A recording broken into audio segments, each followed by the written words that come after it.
Let's rock.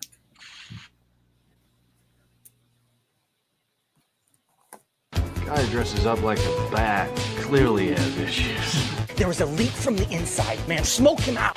Man, get your fucking hands off me. Here come the fuzz. You are without doubt the worst pirate I've ever heard of. But you have heard of Every single person is dead! This, sometimes you gotta run before you can walk. Where've all the good men gone and where are the gods? Where's the streetlights heard to lead the fight the rising odds? Isn't there a white knight upon a fiery steed? Late at night I toss and I turn and I dream of what I need. I need a hero. I'm holding out for a hero till the end of the night. He's gotta be strong and he's gotta be fast and he's gotta be fresh from the fight. I need a hero. I'm holding out for a hero till the morning light. He's gotta be sure and he's gotta be soon and he's gotta be larger than life, larger than life.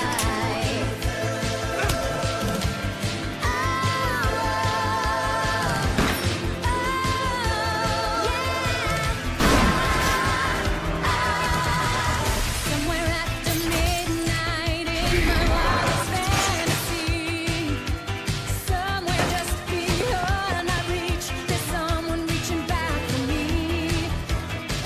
Racing on the thunder and rising with the heat.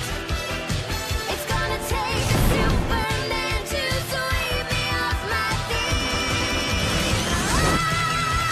Hero. I'm holding out for a hero till the end of the night. He's gotta be strong and he's gotta be fast and he's gotta be fresh from the fight. I need a hero. I'm holding out for a hero till the morning light. He's gotta be strong and he's gotta be soon and he's gotta be larger than life. I need a hero. I'm holding out for a hero till the end of the night.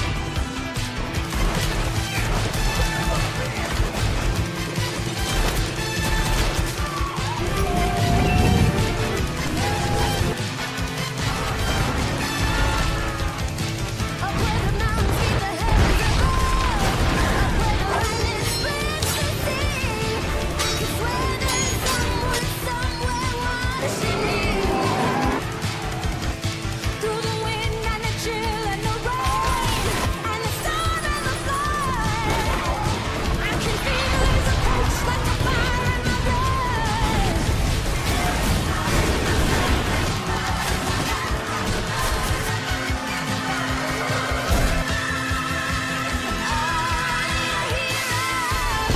I'm holding out for a hero till the end of the night. He's gotta be strong and he's gotta be fast and he's gotta be fresh from the fight. I need a hero. I'm holding out for a hero till the morning light. He's gotta be sure and he's gotta be soon and he's gotta be larger than life. I need a hero. I'm holding out for a hero till the end of the night. He's gotta be strong and he's gotta be fast and he's gotta be fresh from the fight. I need a hero.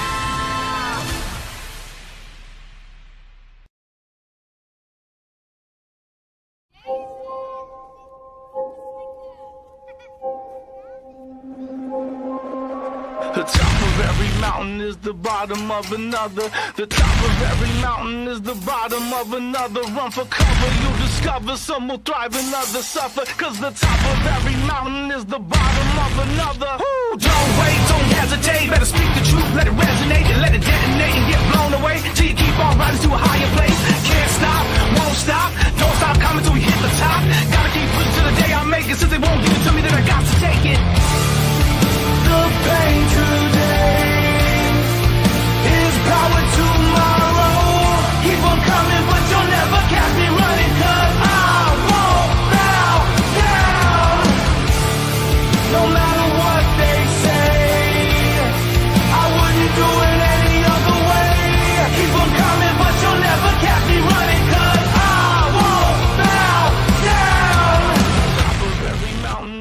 bottom of another. The top of every mountain is the bottom of another. Not enough, they keep us smothered. Lower class, never the upper. Cause the top of every mountain is the bottom of.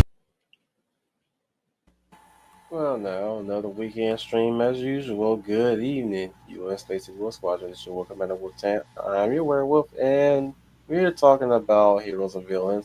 I know that the presentation was all about heroes, but we are definitely talking about objective heroism and objective villainy, and the different types of villains that we like, that we enjoy. We can name a few names, and we can also talk about our heroes, which we can also name some names. I'm here with the Sixth Ranger, the Dark Stranger. Hello and good morning.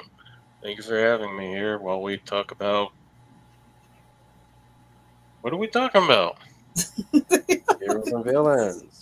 Oh, so where the Joker is actually the good guy and Batman's just a whiny bastard who never grew up. Okay. You funny. We also have the lovely Leia Valdez plus size. Good. A happy Saturday evening or late night Saturday night to you all, and welcome to this discussion about heroes and villains. And also, if we have time, we're going to talk about, is there a line being blurred between heroism and villainism? Well, stay tuned. Villainism. That's a word. Well, stay tuned and find out. So I hope you enjoy the show. Our scholar and practice of the arts, the Hound of South Donic Powell. Good evening, morning, or afternoon, everyone. This is the Hound of the South Down Call, and welcome to this latest episode of the World Millennials, where today we're going to talk about heroes and villains. The humblest of writers, Humble Marty. Hello, this is Humble Marty. I write things, and we're going to be talking about the difference between the superversive, the heroes, the villains, and the grim dirt, which is the morally gray part. Just call it Grim Derp. Yeah? Okay. At least it's not grim shady. Oh, I didn't know some shady had a cousin named Grim. Probably does. They have names for everything these days. I still can't get over Limp Biscuit. Like, so how is your biscuit limp? Did you not cook it right? Did you not mix the ingredients The baking right? powder, and then it's limp enough to break teeth. He pulled out of a hat. Aren't too soft. Well, if people thought about That's making your basically throwing in a whole can of baking powder. Cue the Beach Boys song, Heroes and Villains. And that's appropriate. Yes, it is. No, I was just going to tease Wolf that perhaps maybe you should have an opening like the Doomsday Avengers promo that was this week, where it was just chairs with our names on the back. You know what? I'm thinking critical and the comic book aficionados. They recently talked about that in their Saturday show. Yes, because it was a very dumb thing that you could tell Marvel's lost its marbles, because that was really silly. I didn't watch that. I just heard about it and people were talking about it, and they said it lasted for 5 hours. I said, really? 5 hours of just showing chairs of all of the DEF characters they're going to have in Doomsday. And then people were doing so many memes on it. I was like, well, I didn't watch the whole thing. I just waited for somebody to do a video and just make the list, but it wasn't all that, because it was like, yeah. So you're telling me Marvel is staffed by people who did not do anything for the project overnight? They had a group project and nobody contributed to nothing. They just showed chairs. No, they just showed chairs with the names of the actors who are going to be in Doomsday. And they said it lasted 5 hours. Every hour or every 10-30 minutes, they would add a chair. And then at the very, very end, Robert Downey Jr. walked in and said nothing. Wait, that just makes no sense. I No, like it who the didn't. real villain is. It didn't make sense.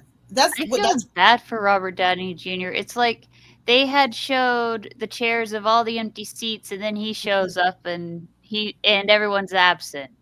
that's exactly the way it I went. feel bad for him over the fact that they gave him, even though people have had their split decisions and split opinions about the send off that they gave him in Endgame, Hmm. only to bring him back to just be a court gesture at this point. And I'm putting that nicely. He's pretty much the court gesture. That's Pretty pretty much much. what they made him out of. Yes. He is the court gesture. Yeah, I think you're right. I think you're absolutely right. I agree Everything with he's you. doing up until this point, up until the whole chair thing now, he is a court gesture. He is there to just briefly entertain and bounce out until money making time or whenever they do have a teaser to show that's not the title for one. But I but yeah, it's really showing and telling how seriously they're taking their projects at this point. Nobody is putting any and we'll get into the topic at hand, but like nobody's putting any effort into the project. They're just so far what they've done to contribute to the project is which is amount to sticking stickers with words on them on the board chart with no constructive lines, no subject matter, no notes, no references, nada, just words, a whole web of words on the board, just like that Star Wars whiteboard. That's Yeah, basically what where they that had is. the dinosaurs and LGBTQ twice. Mm-hmm. Yes, exactly. It really read that all they did was just wrote something on that board, and then somebody did not think that somebody wrote LGBTQ on the board, so they wrote it again up there, not realizing that somebody already put it up there. It was basically they just rushed up to that board and just backed away. Of course, these Wouldn't are it the be kind creators. of funny if everyone did that and then the final person just erased everything? But I don't. I mean, if he's really committed to it, Mr. Downey Jr., but I think that will probably bite him in the ass. But I get the feeling maybe he's just surfing the wave and like, yeah, I'm getting too old. I'm not going to be able to do much more or be good for too many serious stuff. Because let's face it, how many serious directors are there with serious ideas? Uh, so, he's just taking a paycheck. It's hundreds of millions of dollars. Yes, I heard he was paid very well. They had Yeah. to. Disney had to pay him very well to come back to Bleed Doom. They had to really shell out the money to really get him back. They had to. It had to be like that. And I kind of think of it like this. He and Tom Cruise are about the same age. Cruise may be a little older, but Cruise ended up they're from the same class, acting class, meaning starting off in the late 70s to early 80s. But Cruise went on to be the movie star. Downey has never really been a movie star. For those of you who are youngins and you don't know his career from back in the 80s, he never really good actor, yes. Yes, he had substance abuse problems that he was famous for, but he never got to the height of where Tom Cruise was. That's the different path between the two. So, Stranger, there could be a point there that he's thinking this is probably him becoming Tony Stark was probably as big of a movie star that he ever really was going to be. And now he has this Oscar, and I always see his actions. He can sit back and say, I don't really have to beg that much for roles anymore. Maybe I can just take this paycheck and ride with it because he may not be in demand in the next couple of years. But it was Cruise that became the movie star. If you go out, if you look at And their careers, yeah, through the 80s, yeah. and no matter what, him getting off the junkie path will always be his biggest highlight of his life. I'm pretty sure of it. What would be the biggest highlight of his life? Getting off drugs and Yes. alcohol addiction. Oh my I thought God. shooting Yes. Wesley Snipes was. U.S. Marshals, anyone? Yes, that's why I'm laughing. Yeah. I'm not gonna put something that I have not watched. And you don't have to, Wolf. You don't have to. It's Please a don't. it's a God, standalone it's a standalone sequel to The Fugitive. not a very good one. But you're right, Tom. Not a very good one. I was disappointed when I saw it. It was disappointing. You know, and it was disappointing because it was The Fugitive 2.0. It was basically the same formula as The Fugitive, except this time it's Wesley Snipes, and it kind of made a fool out of the character that Inspector Gerard Tommy Lee Jones. yes, that Tommy Lee Jones won an Oscar for, so rightly deserved. But the movie kind of takes it away from him. So I was very disappointed because his performance as that character in The Fugitive is one of the best things about that film. It really is. I It makes didn't that go film by work. one. I don't care. Yeah. I remember the old Simpson joke about Robert Downey Jr. and his shootout with the cops. Well, I remember one where he was at the lowest of his when he broke into a family's home and slept in their child's bed. And I know how that actually happened. That was all over the news. It was in like the late 80s, and Robert was high as a skyrocket, and he broke into a family's home and he slept in the children's bed, the bedroom of a family's bedroom of their little boy's bedroom. And the little boy came in their parents' room and said, "Mom, there's somebody in my bed." And the mom said, "You got to be kidding." I said, "No, Mom, you got to come see this." The mother comes in the room and sees him snoozing up a storm, calls the police. The 911 call is on tape. Calls the police and says, "I believe Robert Downey Jr. is in my house sleeping in my child's bed." And he was. And it went all over the news. And that's the lowest bottom he ever had. It was everybody made jokes about it. He was totally humiliated everywhere. And he had been in and out of rehab, in and out of jail so many times you can miscount. But thankfully, Mel Gibson saved him. But that was the lowest point, which is why when he got packed to be Tony Stark, I was shocked because the first thing I said was he won't be sober enough to finish the part because he was such an addict. I was shocked when I said they picked him. Really? I said really. I said how's this guy Robert Downey Jr. He won't finish the film. I'm sorry. Well, he proved me wrong. Since we're talking about Junior, we might as well start talking about Tony Stark himself, the character. Yes. Mm-hmm. Now, of course, if we're gonna talk about Iron Man, we might as well talk about the real Iron Man from the comics. Of course you don't do that. Of course. I was getting to that anyways. And it's Iron Man, folks. None of us are doing Iron Heart. I mean, you guys can do Iron Heart if you want to, but I'm sticking with Tony Stark. I mean, if you want to watch that Japanese porno, be my guest. Oh my God! I don't think that. It wasn't bad. Be quiet. I should never. I'm sure it wasn't bad. I should have never seen it. It's one of those things where, wow, this is really oh yeah, it is adult, but damn, they really went out on those costumes and stuff. Oh my God! The costumes did look pretty good. Oh. I'm sure. Like, how is that better than looking and more accurate than millions of dollar production for a big movie?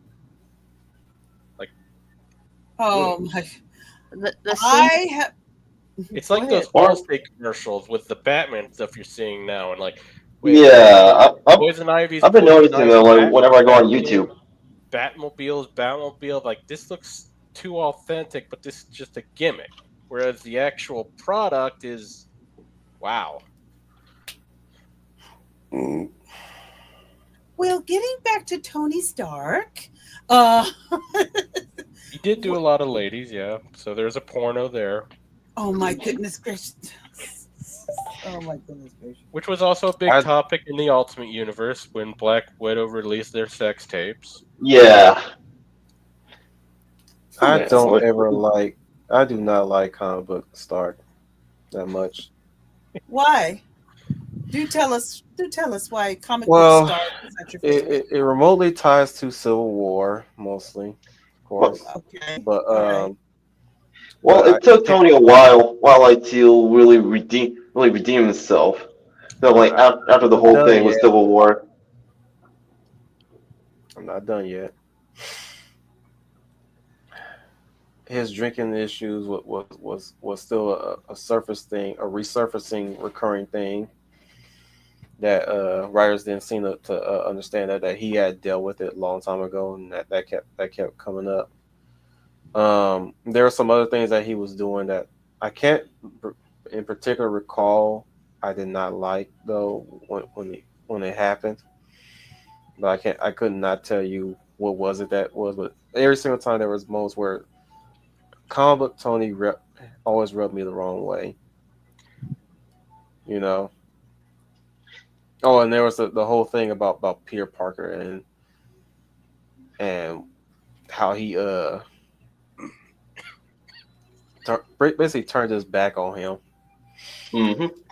So And when Iron Man the movie came out, it made me appreciate Tony a bit more. But that's only because they stripped what made Tony bad in the comics to make him work, and they created legitimate better problems and issues that he had to face, and we can criticize him for legitimately that he had to work through. Like, is basically you get to see him have actual character flaws that he had to work through throughout the course of the MCU, and to see him always trying to make the world a better place, but ultimately continue to make it worse with his actions, but he still commits to trying, was also a big deal.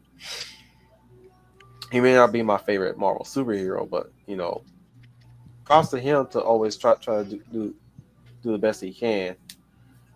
I mean, hell, you could even apply even when he made Ultron.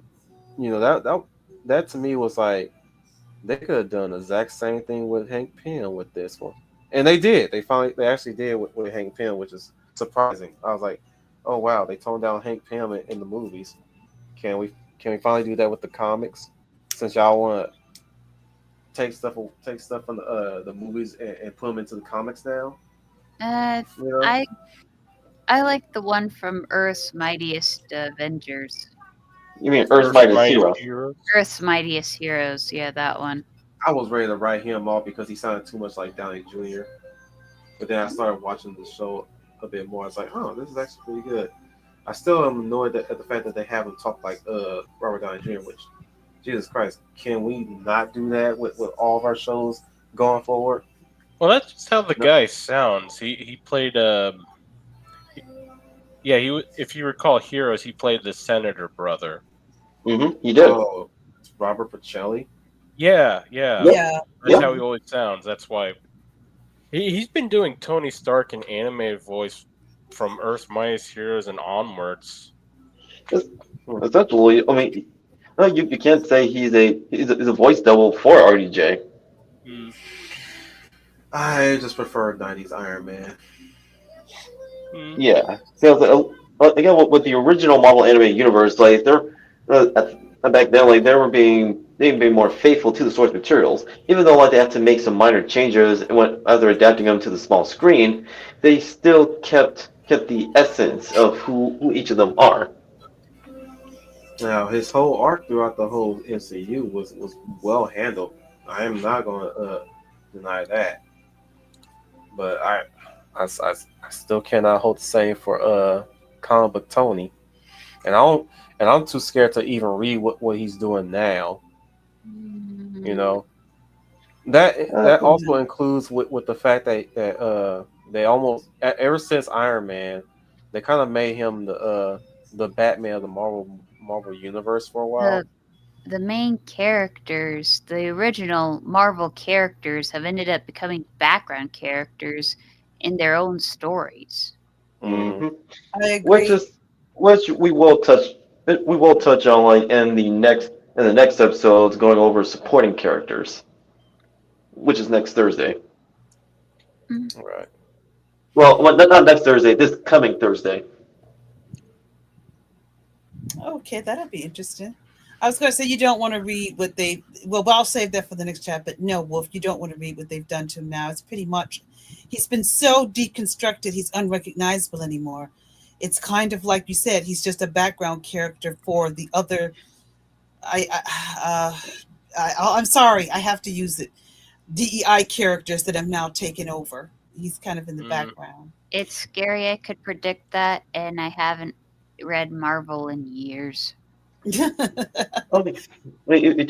really understand, like Tony's character as well as his journey, like from former like weapons manufacturer and arms dealer to hero. You're better starting with his early adventures from Tales of Suspense, leading up to Avengers as well as his own solo series. There's before Civil War. The thing about Stark is, this is probably just me, like, he's an interesting character with potential. And he's a novelty at the time where, everybody hates big corp or any rich people, kill the rich, blah, blah, blah, all that. And here's a rich guy who deals in weapons because, again, anti-war, anti-rich, blah, blah, blah. You had domestic terrorists running around bitching about that. Trying to redeem himself, be the hero. And that was the intention when Stan Lee and his other co-creator made Tony. Yeah. But beyond that, it's like after you get past that, it's just kind of dry, and then people kind of add on these problems like the alcoholism and that. But it feels like I can't tell if they're trying to make him more complex or if they're just like, screw him, he's a rich dude, and especially when time really showed how some of these writers really fought about certain things. It's and back then, like nobody in the Marvel universe knew that Iron Man and Tony were the same person. Yeah. At that time, like Iron Man served as Tony's bodyguard. But for me, I always felt like he was done better in adaptation than his original comic run. Just like, sadly, the same kind of can be said for Ghost Rider, who has a lot of potential, but I cannot, for the life of me, really find much in the way of a Ghost Rider story that really stands out to me. And the Nick Cage movie is just pretty much good because it's Nick Cage being Nick Cage with a burning skull, so it's kind of a cheesy, guilty pleasure on that. But You wanted to play Ghost Rider because he is a genuine fan of the character in his comics. Yeah, but there's a lot of potential there, but nothing really tapped. But Iron Man, at least he's got good adaptation going, and that's probably what really helped during the MCU. Because surprise, RDJ was a mess, and he was at that first movie hired for less than what Tony Howard was getting paid. And he was getting paid more because, Terrence Howard. Terrence Howard, yes, sorry. And then the sequel came around, and the first movie was a success, and RDJ proved himself to be a capable lead, and everybody wants to see more of him. So obviously, him being the star, he's going to get paid more. I guess that didn't fly with Howard, which is a shame because I did like him as Rhodey. I did too. Yeah, me too. Yeah, I did too. It's a really missed opportunity that Howard didn't stick around and actually become a War Machine. Yeah, I would have liked War Machine way more if Howard had stayed because I liked him. I was sad to see Next time, baby. Yeah, I liked him. I liked him. He was cute and cool. Of course. Of course. Yeah, there's nothing wrong with that. Okay, he's easy on the eyes. There's nothing wrong with that. Other things too. Oh my good We just gracious! we just slamming you, Leia. Well, I to be fair, know, a lot of heroes are easy on the eyes. Consensually slamming. especially for you men. I don't mind when you're drooling over Natasha Romanoff or anyone else. I can understand I that ain't gonna because they're lie. I ain't gonna lie. As soon as that red Scarlett hair popped Johansson's on not screen, really my gear. Sorry. I ain't gonna lie. well, That red hair was what did for me. yeah. That So, that dark red fake wigs that she wear in the second movie. yeah. And the second one is in wearing Make her look her made her black look like she outfit. was made her look like she was 12 years old comparative to Gwyneth Paltrow. I was like, who is this? Who is this 14-year-old girl on the damn mat?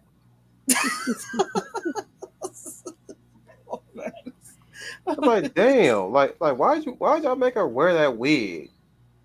That wig making her look too young. Well, in the comic, there are episodes where You don't Natasha need to does have red. explain nothing to Don't me you mean about issues? that. I I'm know talking about the damn movie.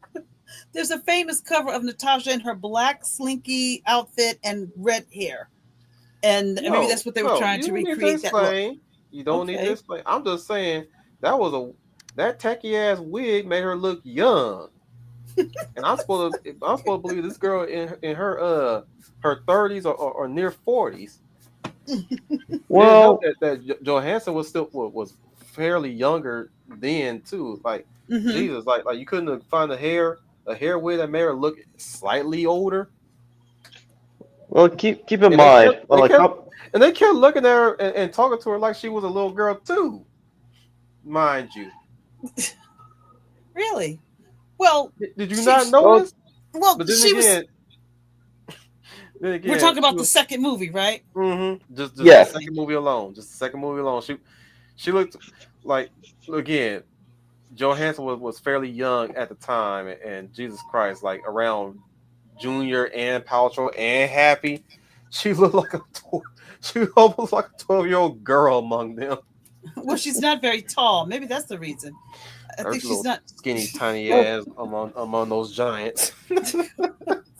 Or maybe it's because of the framing that Favreau and his team did. I don't know. That shit was too weird. I was like, I was like, I was like, man, it's why does she also look so young in this? Then you get her. Then you get her in the video. She looked fairly older. Well, at Well, least they she cut looked better than in Lost in lost in transmission translation. translation. translation with Bill Murray. Well, maybe somebody was thinking what you're thinking, Wolf, because when we get to Avengers, she has short hair. So maybe somebody was thinking like you. She has she has shorter hair. So I maybe liked her someone, with the longer hair, though. yeah, some people Well, liked it. it's also important. Oh, boy, like well, the difference between like film Natasha and comic book Natasha is with comic book Natasha, she was put into a program similar to the Super Soldier Project, like from the Soviet Union, and also like when she became one, she became ageless.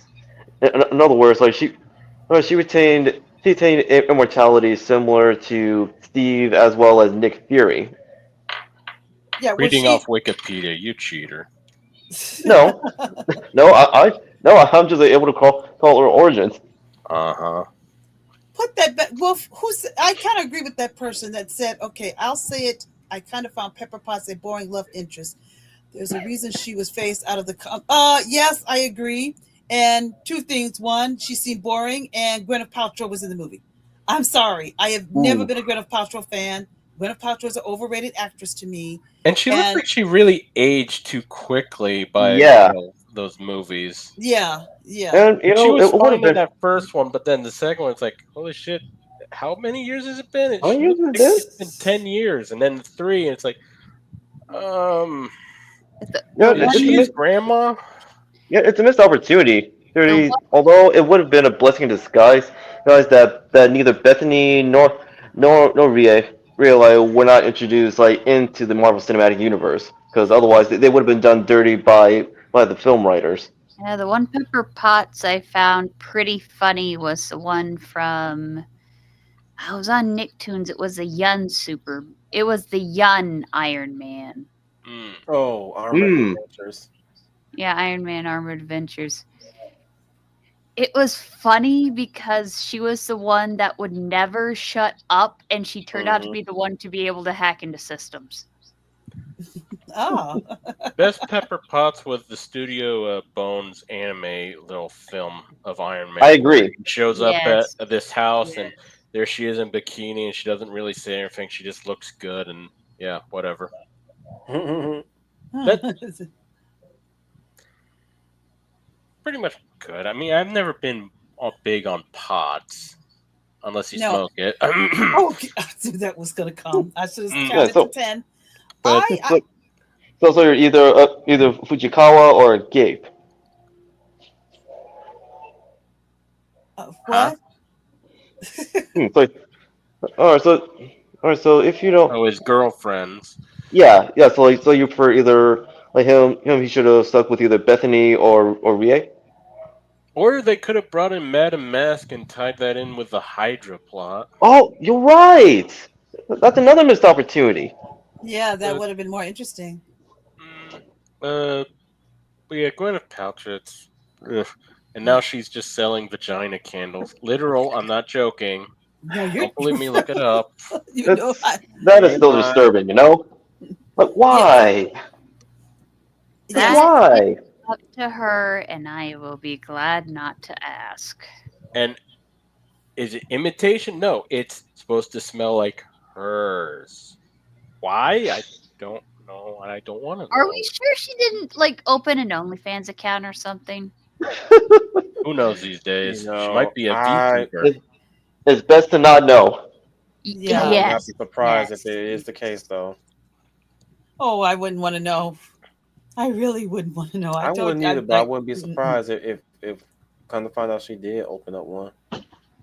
Why not? You had like Denise a did with her streamer da- sell bathwater. I mean, Denise Richards is doing it with her daughter. What? What? Oh my God! Really? Ah! Ugh. Ah! I mean, she's not literally doing her daughter, but she's opened up a OnlyFans along with her daughter. Her daughter's did it That's first, close but enough.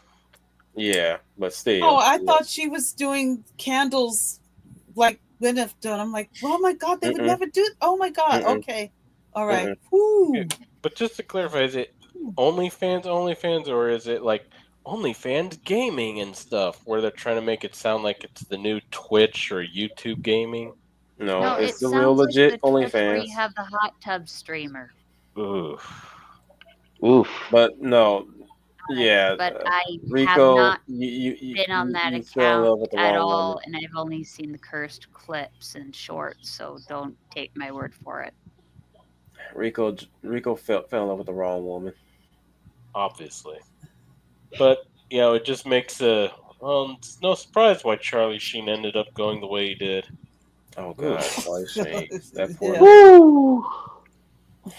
Speaking of which, But to get back on he track, played Topa Holly, Yes. the most badass soldier in Hot Shots. Yeah. Man, But Hot Shots is a parody of the Top Gun movies. no shit. And Rambo and Terminator and pretty much it was a scary movie but with taste in the Mhm. 90s. Your action films. Mm-hmm. Yeah, that's a good way of putting it. Yeah, he spoofed all of the '80s action stars. mm-hmm. But Charlie Sheen also played. in Red Dawn. Yeah. But Sheen also played another type of hero. In this case, a horror one called From the Wraith. But with him he had like a Ghost Rider vibe. I was gonna say that was the live action Ghost. That was the live adaptation of Ghost Rider before we got the true adaptations. Right?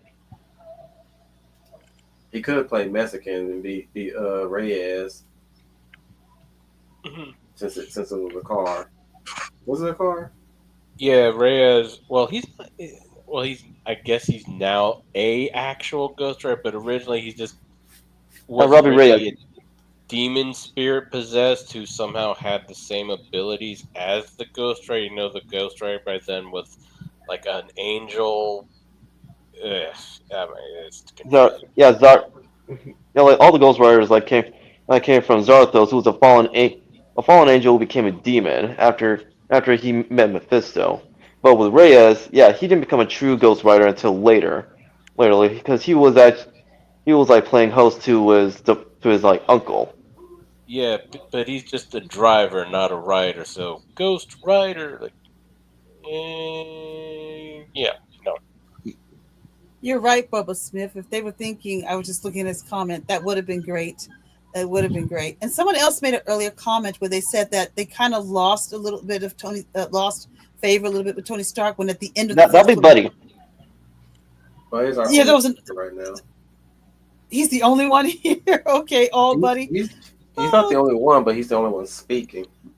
oh, okay. Thank you. Well, buddy, I do agree with you that that would have been so good, but particularly with going now. But I also like the comment you made where you talk about when he revealed himself to be Iron Man, and you kind of lost favor with them when you did that. You called him; they turned out to be more like Brewster Gold.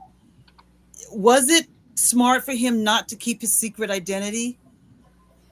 It was dumb for Marvel to even try. No, my critique on that one really in particular is the fact that Marvel portrays it like it's not that big of a deal to reveal a superhero's identity. That is Right, Even though right. even though it is, which if you with hindsight, like it's a missed opportunity of actually revealing really Iron Man as his bodyguard, just like what happened in the comics. But the thing is like the way how, I'm going on a little rant here, real fast. But like the fact Okay. that Marvel treat like a lot of people is because they fall back on the movies as a frame of reference and their end all be all Bible to what makes a good story, right? So them seeing Marvel treating the secret identity as not a big deal. They always want to say that you know a superhero should totally reveal their secret identity to their loved ones. Like no, they should not. Not every loved one is going to be like, oh, I'll totally keep your secret. Not even, not even family members for that matter. Family members will probably you'll know which family member will be the one that will try to exploit you and use you for clout, for get rich schemes and the like. Mm-hmm. So, in other words, there. I'm referencing purely the whole season one Invisible bullshit that happened with him between him and Amber and that whole thing. My whole shtick was he has every right to keep his fucking his identity a secret. It's the same as a boyfriend and girlfriend retain their privacy with each other amongst each other regardless of how they feel about their relationship with the whole we should not be keeping secrets from each other. Sure, you should not be keeping secrets from each other, but you are allotted privacy even within your relationship. The dumbest one of a relationship thing like that I remembered was when they did a Superman and Lois Lane. Well, yes, everyone liked the Chicano tomboy, but she decided to test him by jumping off a building and expecting him to catch her. She got lucky. He is Mhm. more of the Boy Scout and less of the one that was from the Lex Luthor timeline. And yet Because that the some superheroes will not catch someone who's trying to exploit them. mm-hmm. Although And with yet and Clark yet in at the oh, go on.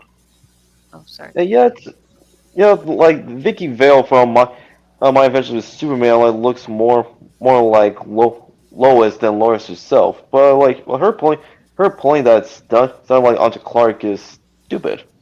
It is. It doesn't even sound like Lois actually, No, no, because because if like you look that's at very out of character of Lois for Lois to do that. Let me also add this one if thing. you looked at what Lois was like and what Clark was like, the best way to catch him would have been to catch him as Clark. And she's a reporter. She is literally an interrogator. Well, there is a sort of kind. Well, they changed it when the movie filmed, but there's a deleted scene, or they changed the scene for Superman 2. Some of you may be familiar with this. Hmm. That Lois confronts Clark, and what she does to prove that he's Superman, she points a gun at him.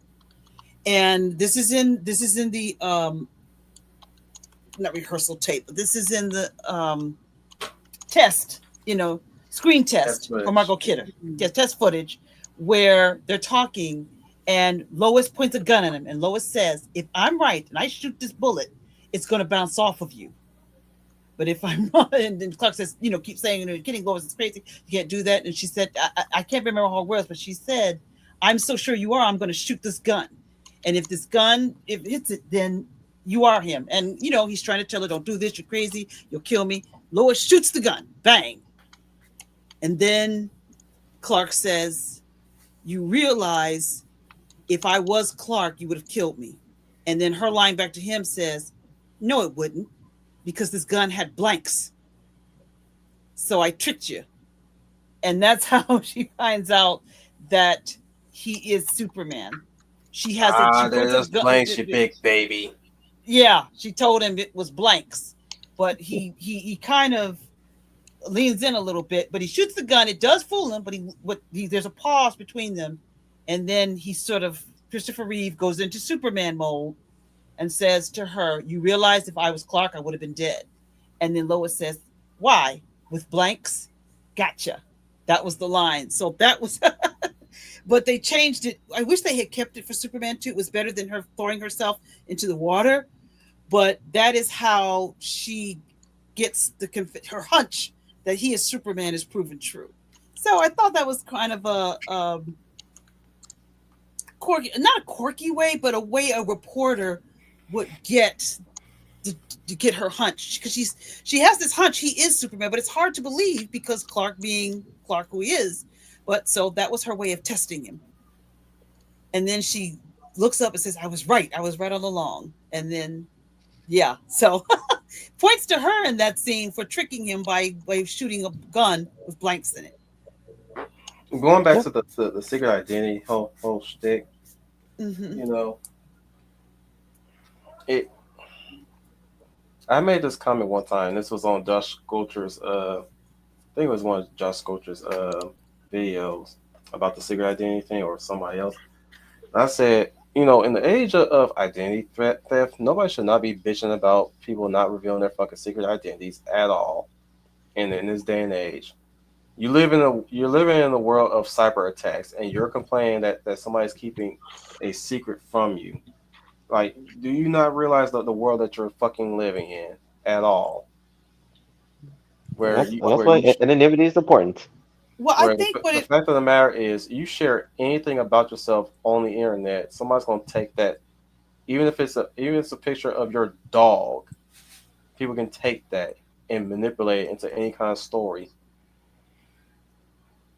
It's like what Billy said right now. Like, it make more sense for them to have a secret identity. In fact, if again, with the way how Marvel treats it, like it's no big deal.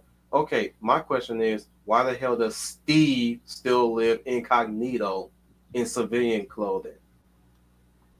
If that is the case, I think well he, for certain characters it works, and then some probably not so much. With Stark, as you started off with this, I was kind of okay with him revealing it because it made sense in line with the movie.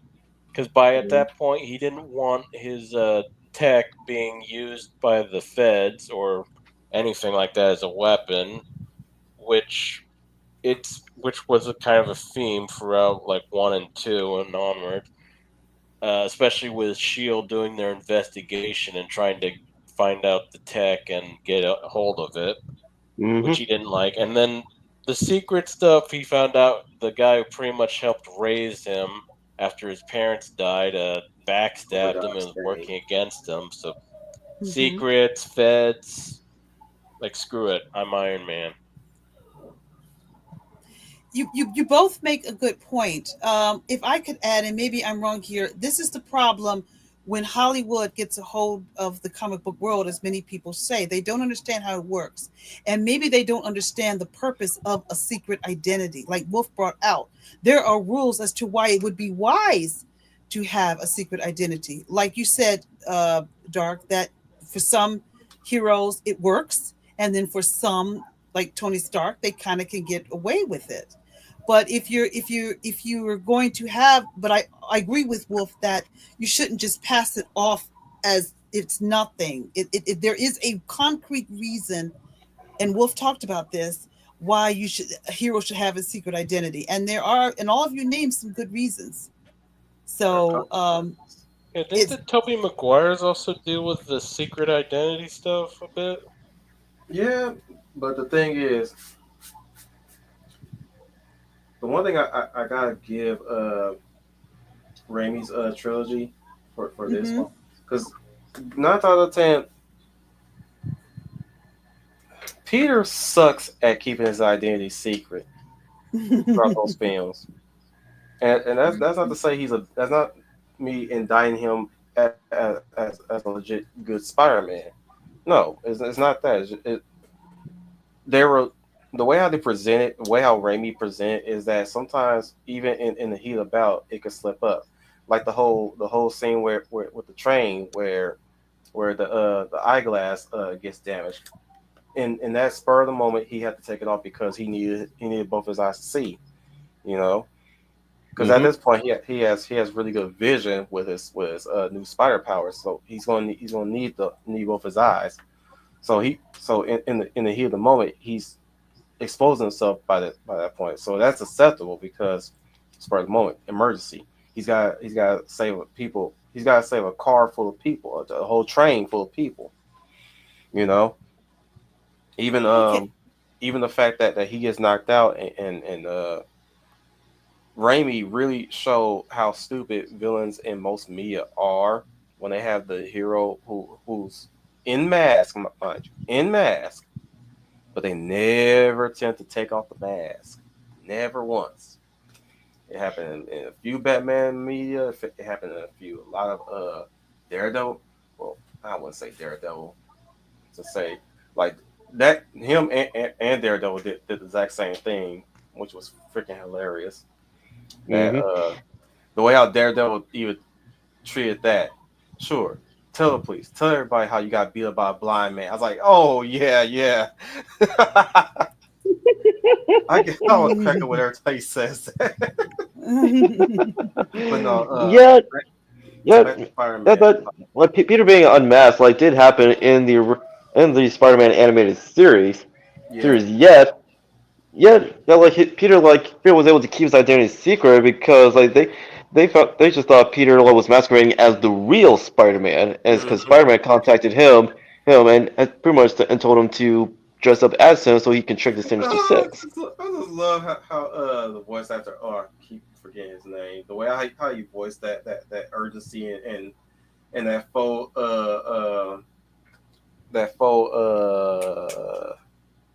anxiety. Well, Well, anxiety. not anxiety, but you get. I don't know what kind of word to use in that moment. What he was feeling right now, but he was quick on his mind and his feet on that one. That had me rolling because the way how he changed his voice and how he elevated and the like you know how he sound when he's regular Peter talking, but then when he talks he sounds like a younger kid again. But I was like, Wait oh a man, minute. but at the end of the day, that was smart of him to pretend like he's like this mild mannered student that's just playing a mascot of a superhero, and they just Of Christopher Daniel Barnes. this But Christopher that's what Daniel you're talking Barnes. about. I knew it was a C. I knew it would start with a C. Yeah, Prince Eric and Little Mermaid. But like, yeah, when Yeah. the only person that took him at his word was Otto Octavius, aka the Ock, and I felt that I always found that a nice treat there too. That elevates Doc Ock's character from just your usual garden variety villain to a man whose turn to villainy was ever present. That showed you that originally he was a good man, or at least he had a standard, or Mm-hmm. or some semblance of a moral compass. And we are talking about villains in this one, so I gotta say, Doc Ock is definitely one of my favorite Spider-Man villains. O- Only due to the fact that he matches him in intellect, but I can't really keep that same energy for the superior art with him. That is low of him. Yeah, but and that's sort. Like, even though like Otto and Peter they did not know each other like prior to their first encounter, like in the early Spider-Man issues, which was like he still works as an effective foil for Peter. I kind of wish Mhm. that if, if I was writing Spider-Man, I would want them to have me write the Lizard. We don't really get enough action with the Lizard. I would love to do the Lizard being like a secret ally, but also a volatile ally to Spider-Man. I mean, he's always has been, but like he's constantly a villain when he should be. Even though it's not his choice. Yeah, he he should be at least like this. They should be always working on a sedative that sedates the Lizard half of him. And every chance to get, and you get a recurring problem where either he forgets to take it or he forgets to take it with him because usually that happens humanly, right? Yeah. Mhm. Mm-hmm. And in turn, uh, Kirk Connors can think of ways of helping Spider-Man on how to defeat villains. You know, saying starting with Venom, creating sonic guns or something like that for him. That's Hmm. if Kirk Connors is an engineer, though. I don't think he's an engineer. He's a biochemist, right? Yeah, Mhm. he's a biochemist.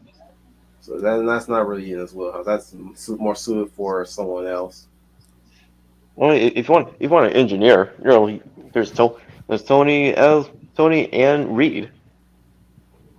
Well, Peter is already that anyways. He made the web shooter, so that's technically engineering.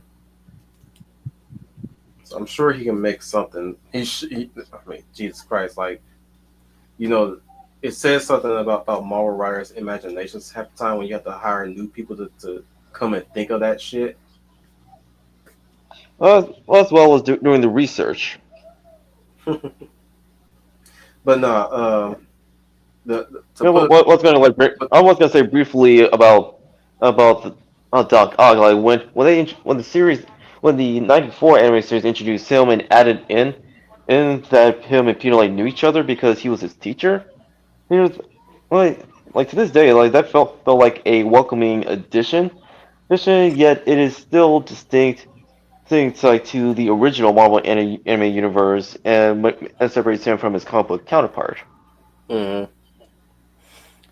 But yeah, to put a close into the identity thing, that's the one thing that really stunts me with when it comes down to the MCU is that they never show enough repercussions to the whole secret identity thing, and it again it leaves people with this false impression that even though you shared your identity to the world, you're practically still invincible or immune to consequences at best. Well, unfortunately, that bled over to the comics. Not, of course, not just in Marvel. Yes. Oh my God! It's basically giving us this false impression of we should leak everything about ourselves on it, and look at where we are today at this The point. the one time it did have consequences was I think in either 2 or 3 where Tony Stark said his home address and then got a 3. missile in the mail. Of course, he didn't have to because they already knew where he was. It's, I mean, one of the people who was working for said uh, Mandarin, not Mandarin, ended up there because she found it before he said that. But Mhm. they were having to operate under the impression that his address was in public knowledge. So when they put that on live TV, they were like, "Great! Now we have a cover to kill him." Mm-hmm. Oh my lord. And of But course, let's not forget, like what happened when Matt's identity and it got revealed, like thanks to the actions of Karen. Yes. Oh Hmm. god. That ever a was Karen. stupid. Yeah, that Karen was. Karen Page, like she revealed Matt's identity to the Kingpin. He felt like in a moment of weakness because she was in a bad place, and well, we saw the results. And she was in a yeah, bad place, high as a skyrocket, and then yeah, so that's kind of showing the consequences of people knowing who you are. I mean, knowing your secret identity, because during that time she revealed it, and it didn't go well for Matt either, because of what she had done. Luke Cage, on the other hand, gets a pass because he's bulletproof, Mm, true. and not many people are going to take him on anyways. Or rather, the only time they'll ever take him on is because legends surrounding him.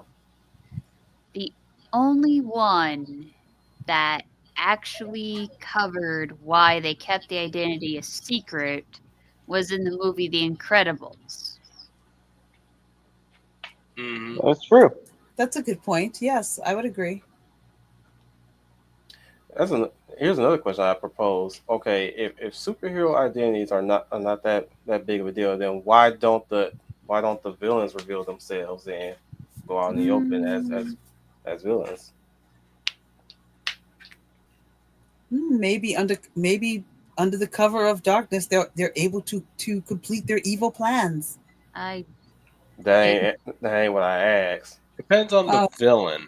I mean, you got your villains who are just total psychopaths. They don't give a shit, and then you got Mm. ones who are master planning stuff, so they need to keep things a secret. Or you got the sob story. I'm doing this for my family, and I don't need it to come back to my family.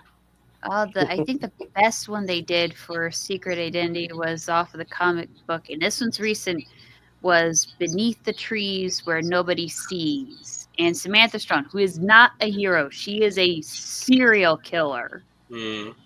Had a Oh, copycat killer for a fanboy that discovered her secret, admired her, and tried to do big, flashy killings in her tiny hometown. And she's like, "This is my turf," and the ending is brutal.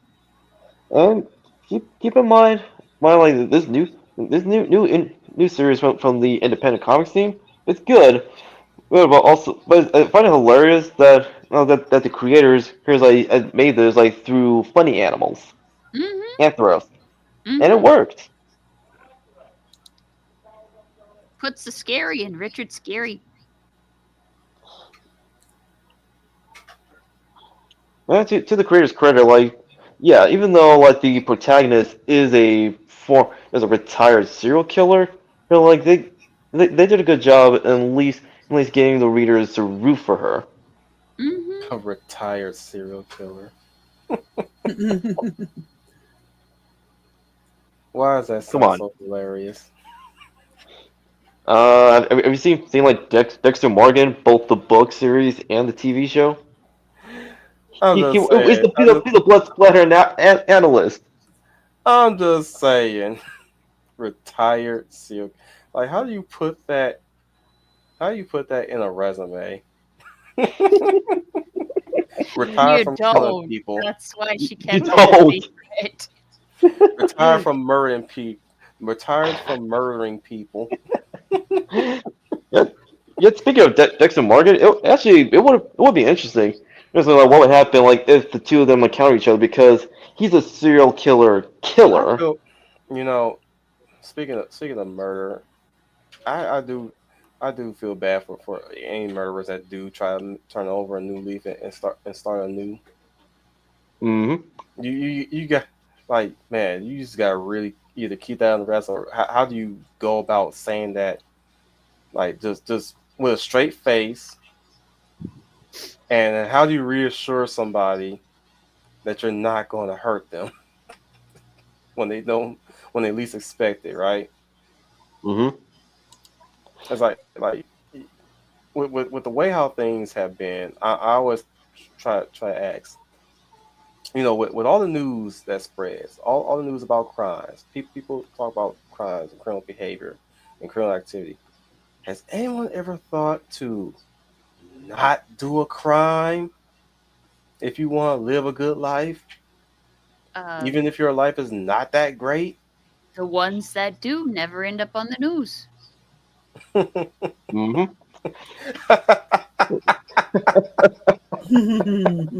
Although, like a secret identity getting revealed Or nowadays, it'd be if you're gonna identity theft. look, I'm already going to get blacklisted by saying this shit.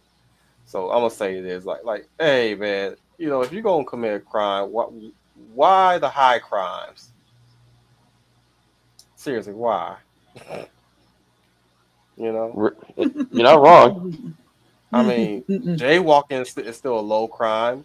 Thievery is kind of a medium crime, but murder, rape, and arson, that's a bit too far, buddy. What's wrong, buddy? Yeah, yeah. Even even like prisoners, like they don't take kindly to rapists and pedos. Hmm. I'm just saying, like to get back on the rails. One hero that I do fascinate on is both the Phantom and the Shadow, even though they're not really heroes. Oh, yes, they are. They're in a yeah, they are heroes in a sense. They're heroes because that's how they started out with, and then some assholes like we gotta like call these new categories. Like this is anti-hero. This is various other types of hero. Like no, You're there's on just something there. heroes and villains, You're and definitely they're on heroes. something there. No, like the Phantom and the Shadow, like they're not anti-heroes. They are heroes. Mm-hmm.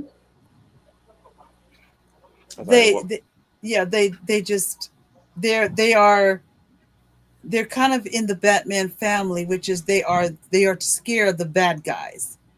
They're there to Well, help well, people they strike put the fear into the fear. bad guys. Yeah, yeah, they strike fear into the villains they encounter. Right. One that Right. one that could pretty much go full Bane on a villain without any venom is pretty much Conan the Barbarian. Yeah, granted, like you have one hero that comes from a long line of heroes, which is an example of a legacy character. Whereas with the Shadow, like he possesses like extraordinary gifts. Yeah, set of skills. Hmm. He will He find you, will and he will kill you. leave a message at the Either with his tone. either with his guns or with his powers. Or he'll make you commit suicide. There's that. Well, one issue I was going to bring up in this conversation was I'm finding this trend very heavily of there is a line being blurred between the hero and villainy. It's more like shades of gray. I don't have the video on me now, the link, but if you anybody wants to see this video, Let me they chime can. in. Is okay. Do you want me to finish my point and then you chime in, or do you want to go ahead right now before I? After you done, but yeah, let me Yeah, chime in but after you're done. okay. I think you kind of seeing who disappeared. Oh, Dom. I was about to ask him that question too. To me, there's a line being blurred between good and evil. It seems more like gray, morally gray with our characters. Many writers or producers are basically trying to say, well, there is no good or evil. The villain can be good and the hero can be evil.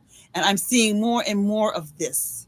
And one of the producers, who is not the same producer of the Daredevil Netflix show, I think part of the writers or part of the producers on the Daredevil that's now on Disney Plus is Sama Amanat, who is notorious for politics, said that she did not want Matt Murdock to be the hero of the show. She wanted to show that both of either one of them can be evil. She just there is no hero. And I have issues with that because I'm seeing too That's much of that. that's Right. moral relativism. That's not great morality or anything like that. No, what they're talking about is they're not here to write gray morality or anything like that. The shade of gray writing of old, that was in the mid 2000s, mid to early late 2000s. And what we had back in those times when it came down to the shades of gray kind of storytelling was that we the audience at times, and sometimes the hero will find out too later on, but like we would notice at times that sometimes the bad guys would do things for the right reasons, but they do it the wrong way. Mm. But at the end of the day, however, the hero has to stop the villain. At the end of the day, the hero has to stop the villain. It's like when you're coming into an act of violence, right? You Mm-hmm. don't know what the situation is. You don't care about the situation. What you see right in front of you is someone lashing out, and in turn, while he or she is lashing out, that person could potentially hurt themselves and hurt others. But you, as a good person, have the power to stop them. Will you stop them in that moment? Some will say no. Some will say yes. But in our case, yes, we would because Mm-hmm. they're a danger to themselves and they're a danger to other people. That's where the great thing comes in at. You're still a good person for stopping that person from doing more harm to themselves and to other people. That's where the gray comes in at. Like yes, you'll see them as a villain or the bad person, but when you take a step back and stop and see where it came from, you know why they did what they did. You know what was the reason, but it is in the hero's uh privilege and obligation to stop that person dead in their tracks right then and there. That's where the great storytelling used to come from. That's how the great storytelling used to been written back in them days. Back in our Yeah. in the recent years. No, Well, what they're trying to do away with is even that years type of ago. storytelling, the black and white storytelling. Do away all that. Just make everything just Mm. colorless at this Moral point. relativism. Yeah, Yes, moral relativism is moral basically, relativism and postmodernism. Because Eh, and where that comes from is we say what is good, what is bad. We the writer will decide to change what is good, what is bad at the time, or how we feel like it, or how we wake up in the morning, or how somebody decide to spit in our drink that day. We decide oh, who's good, who's bad. it never always works that way. No, yeah, you but got that right. they're not doing the shades of gray writing, Leia. In short, they're not doing any sort of colored writing at all. It's basically grim derp. Yes. Well, not even that. It's just no foundation writing. They Hmm. absolutely have no foundation on what they want to say. It's what it is that they feel is the right thing to talk about. That's why every single time their storylines don't stay consistent.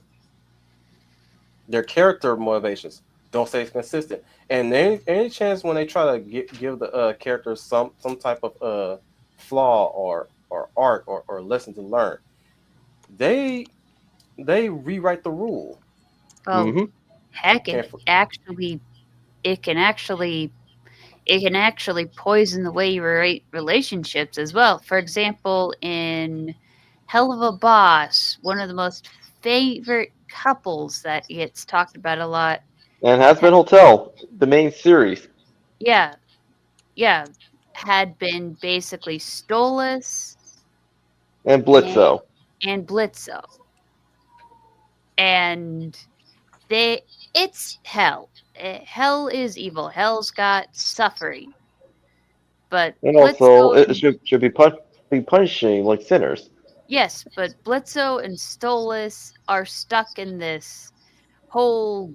For the longest time, they're stuck in this will they, won't they semi toxic relationship that was not as healthy as the one in the pilot, where Stolas was very open about his bedroom antics to the point where half of the sentence was beeped out. And the one time that the relationship got interesting to me was when Blitzo was starting to actually be nice.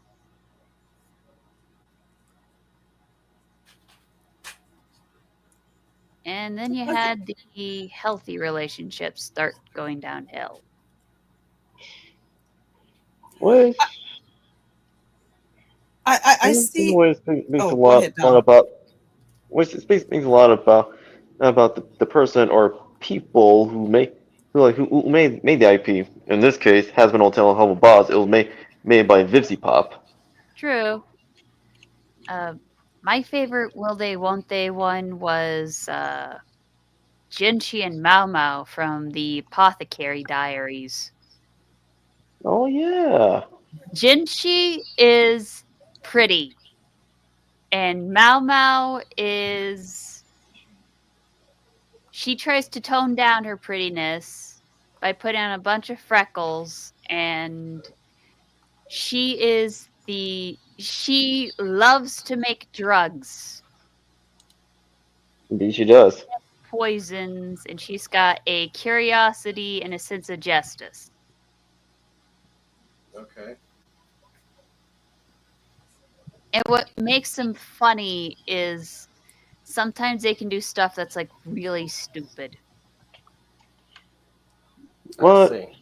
What to tie? Let's tie this back into the main subject. The Apothecary Diary is like it not only has a foundation, but there is a clear hero that the readers can root for. Hmm. Let's not forget Charlie and Vaggie were pushed to be lovers by shippers, which Vizzy went and made that canon. And originally, Angel Dust and Vaggie were supposed to be together. And that is true. Let let Not only uh not only let that. Jeff finish her thought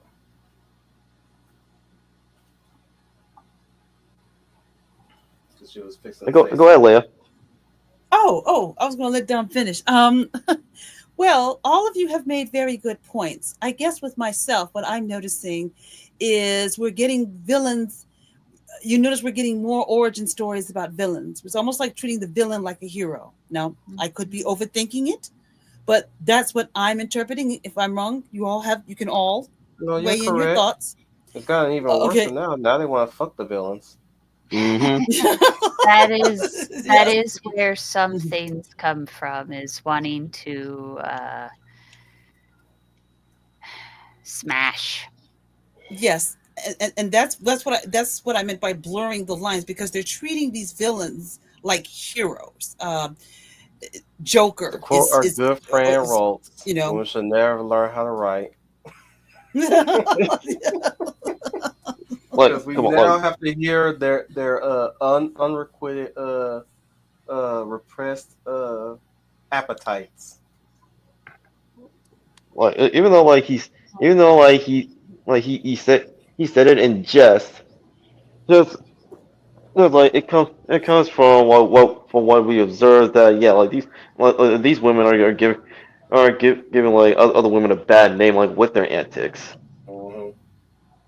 Uh, to be fair, it's a temptation that's in everybody. For example, if some people had gotten a hold of the IP, they might have found way. Like for example, if you have a parody, if you if you break the world in that parody, it is considered a type of copyright infringement. Hmm. The other thing that is a hard thing to not do is trying to kill off characters. Like for example, I remember I'd think about things like, well, if I had this IP, what would I do to it? And then I think, wait, I write mystery stories. I shouldn't be messing with these characters. I should just create my own characters to kill off. Very true. Very smart. Because mysteries are, you get the corruption, you got the morally gray area, which is in the suspects, and the hero is supposed to be a level of good. Even if he were some type of serial killer, he has to have some type of motive for good and moral, so that you have something to bounce off of when you're solving the clues with that character. Otherwise, it can be one of the most depressing reads ever. And now the words, whereas even if the work of fiction has a gray versus gray morality setting, there is still a clear black and white of who's good and who's evil. What do you think about all Correct. this, Doc? And that's what I'm seeing. That is my issue that I'm not seeing, whether it be That's a from a gray comic and book, gray morality. whether it be from a comic book or fantasy or sci-fi. I'm seeing this what you just said, Dom, is not happening. For example, the Kingpin is a villain. He is a gangster. He is not a hero. He does not do things that are heroic. He does things. He breaks the law to get what he wants, to break the law. He is not a good person.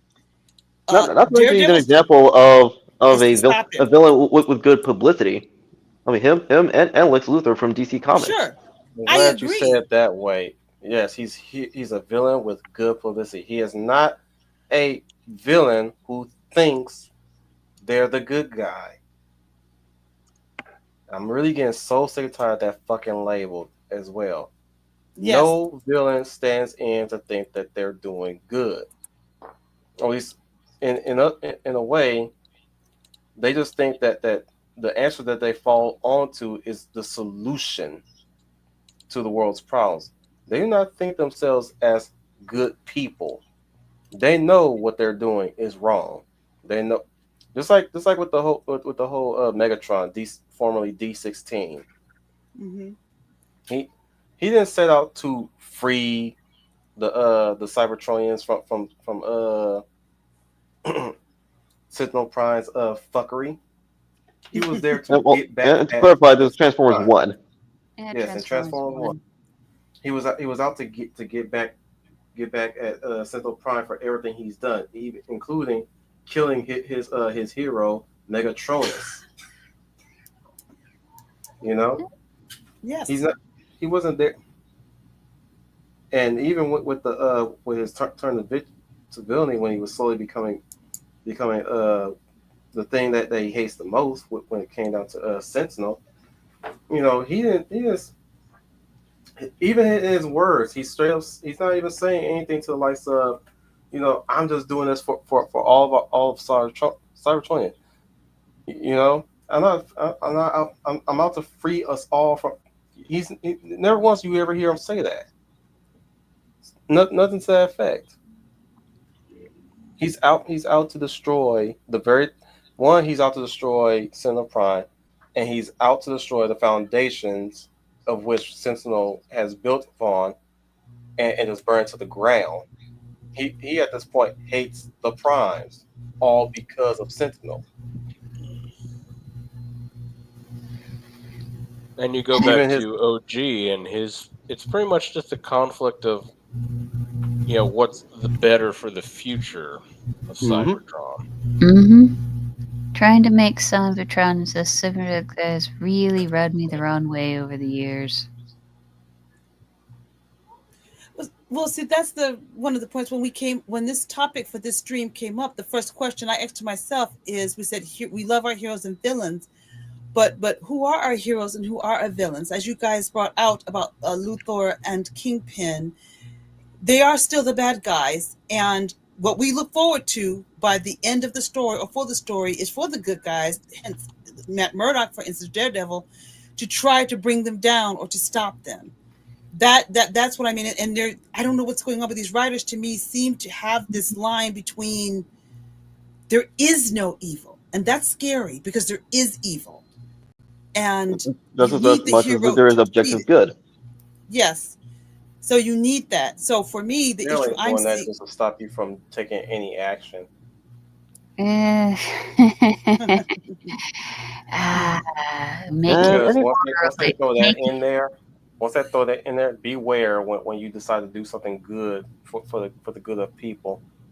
Okay, because this is where we get into to the territory where even though you did a good thing, you did right.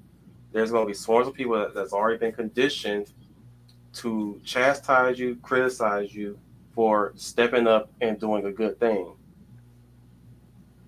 That's what we're heading to in the near future, regardless of who's sitting in that White House right now currently. Mhm.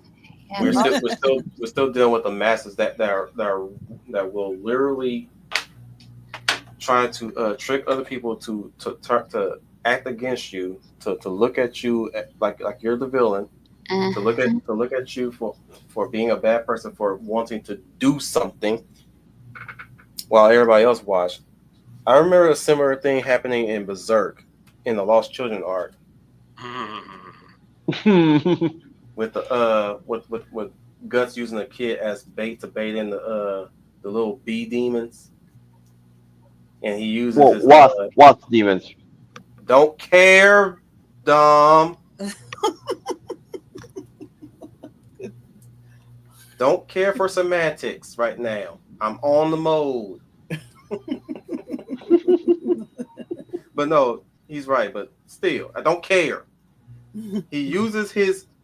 The point is, the motherfucker used his big fuck all slab of a male sword to fly swat the motherfuckers, and that was an epic thing. And lo and behold, the villagers come in and start shit talking and bitching at him for having the audacity to use a kid as bait for these monsters. But look at what they did when that kid was running Well, around actually, trying. they didn't do not for that. It's after he killed them, they reverted back to the children, their That's children that was lost. yeah, that was another thing, but yeah, that was another detail. But no, like he fired back at him like y'all motherfuckers didn't open up a door for this kid, mind you. So who are you to judge me on what I did? Pot calling the kettle black much? Mm. Oh yeah, Mm-hmm. and there was a lot of black in that village. Mm-hmm. Woo! Mm-hmm. Shoot, some of these villagers are even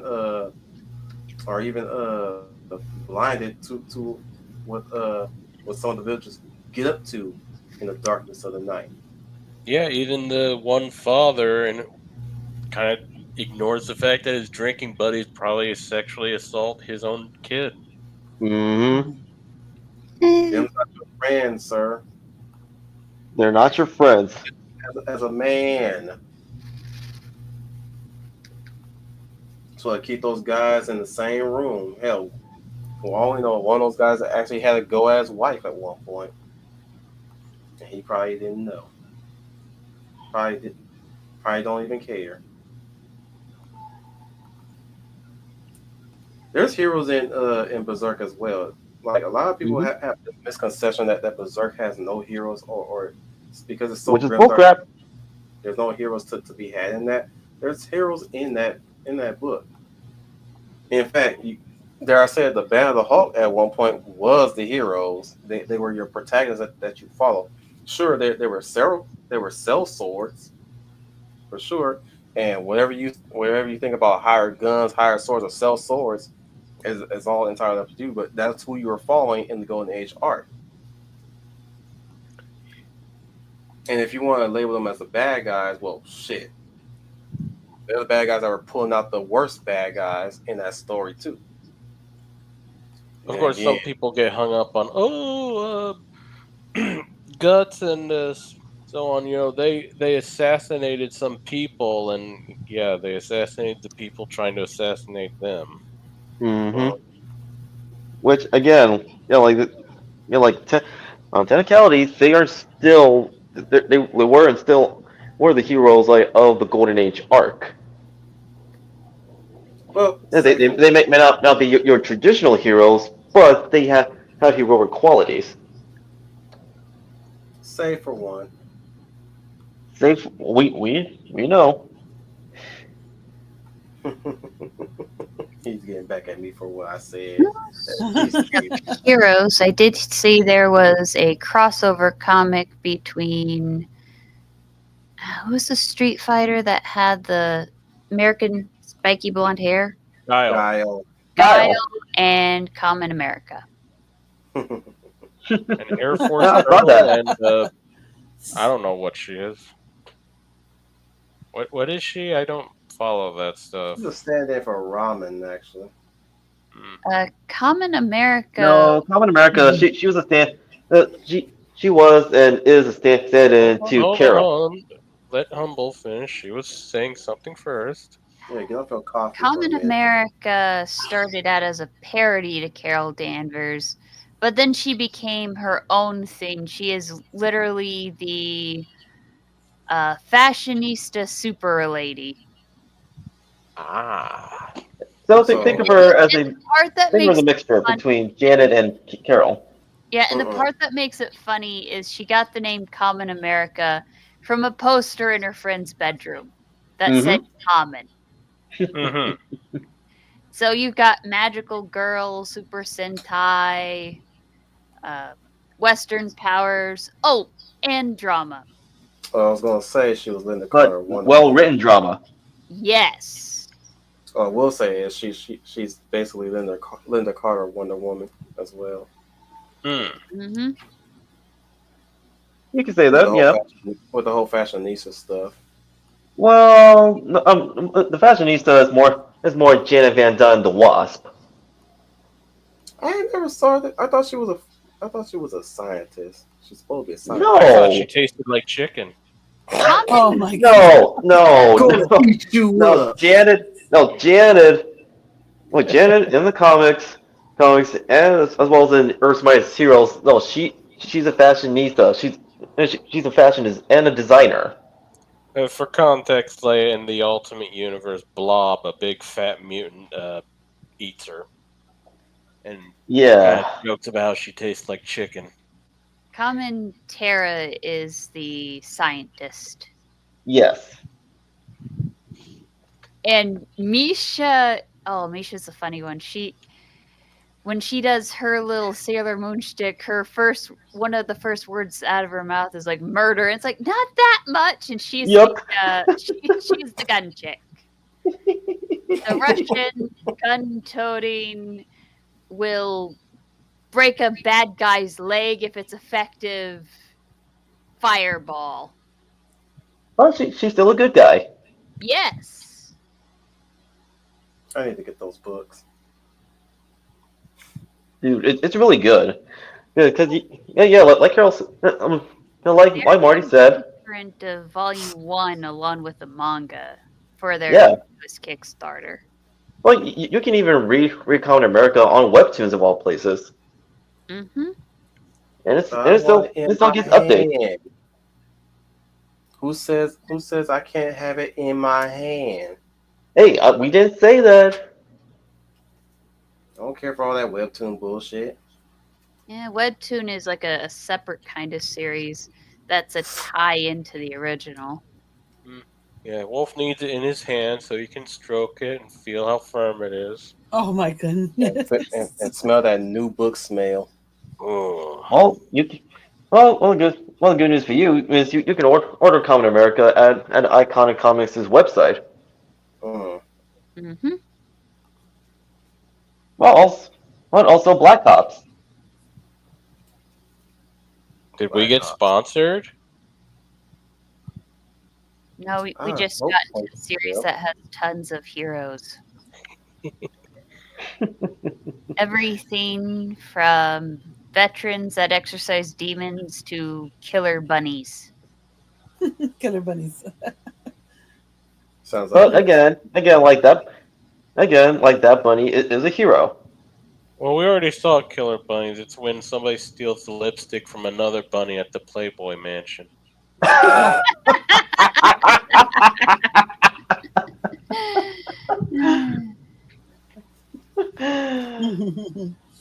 Yeah, but Common America, like she came from humble beginnings. Like first as a stand-in to Carol like Miss Marvel before she was done dirty. Not until she became her own character that went beyond as a OC stand-in. And she ended up getting very popular in Japan.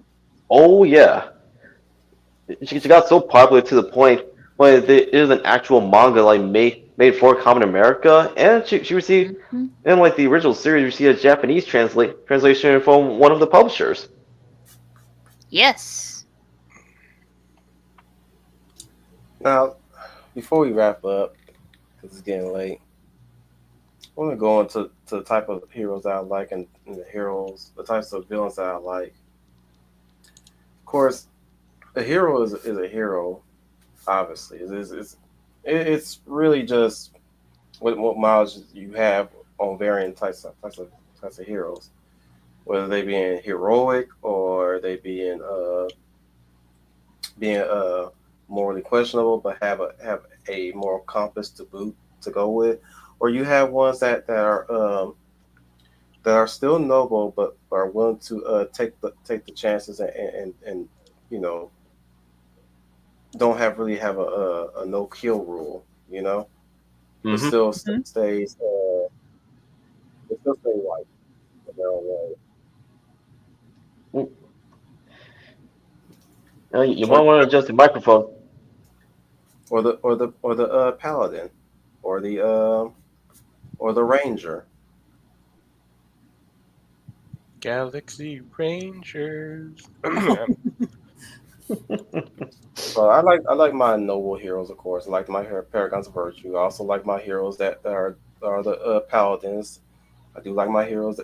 I'll name ones. Link from Legend of Zelda is definitely he may not be a paladin, but he definitely has the makings The of one. qualities of a paladin. Yeah, he has the makings of one. I mean, hell, he could be a space marine for all we know. And trust me, you do not want Link as a space marine because he will surpass any Primarch in that universe Hmm. with all the Well, feats that he can also like he's the more most virtuous out of all the Primarchs. do. He'll put some of the Primarchs to shame on the piety side of things. But I also like my Ranger types as well, like Strider, aka Aragorn, and I Mhm. also like my morally questionable, but at the same time very noble. Like say for instance, Sam Fisher from the Splinter Cell games, and hell, dare I say it, the Legacy of Kain series, Raziel and Kain himself, the titular character. He's the protagonist, by the way, even though he's the bad guy. That's only if you played the Blood Omen series. But you don't know who that is. You didn't play those games. Mm-mm, But you no. will definitely love these vampires. I'll take your word for it. Of course, Celine also fits that bill too in the Underworld franchise, Yeah. even though they kind of messed up her storyline after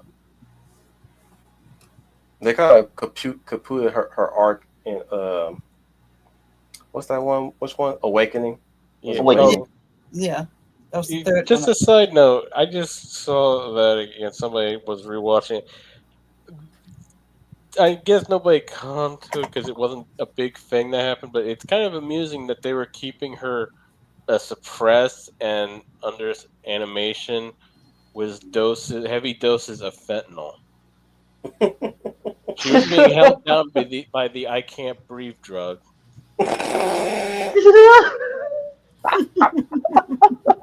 Anyways, continue. We'll talk about the Underworld franchise sometime later this year.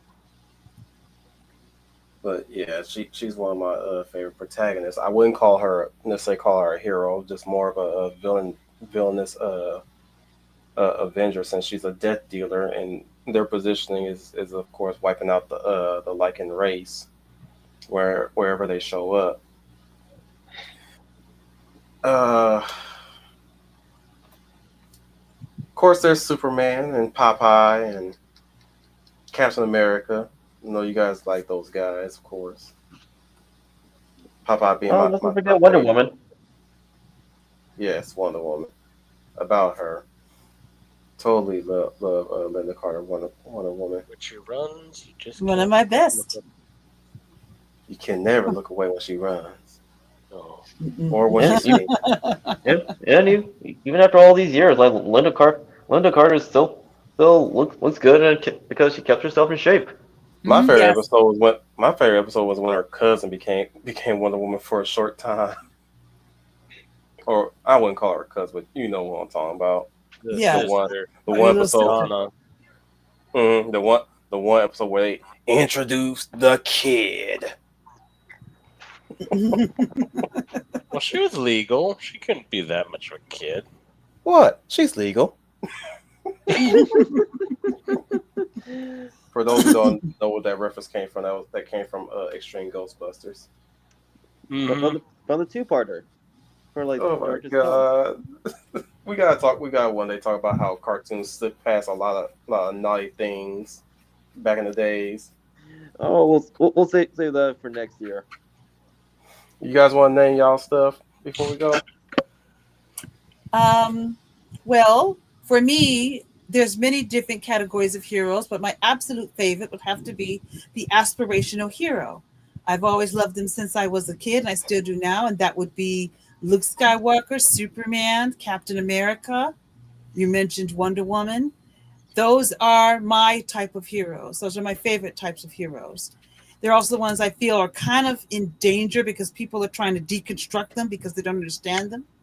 But those are my favorite guys, are the aspirational heroes, the ones that are there to inspire you. I think they're done deconstructing. I think they just want them to be whatever they feel like they should be. Yeah, and I'm not. That's one of the many problems the genre is having, is trying to deconstruct a character into something that they are not, and they're having a They're at the problem with point. that. They're at the point. They're mouthpieces now. They ain't Yes. nothing to deconstruct anymore. They're mouthpieces now. Eh, you can deconstruct the mouthpiece. But that's true. They've kind of deconstructed them. That's Why the aspirational? I don't know. I don't know, But but I think let's some. face it, they already did the mouthpiece. That's why it sounds like a nonstop wet fart, which explains the latest Harley Quinn series. Oh God, Yeah, yeah, literally. stop talking. And half the time, the stuff that they talk about ain't got nothing to do with the stories that they're supposed to be writing. Mm-hmm. You look at, I mean, you look at the back of any graphic novel about a superhero, right? Or what the story is, or you look inside if it's a paperback, right? And it'll tell you what the story is about. But then when you actually get into the story, none of what was written about this story is on display. It's a complete distraction, a very distracting lecture, an ongoing marathon of a lecture at that. It's like You would see that in most of today's like works of fiction, from literature to animation.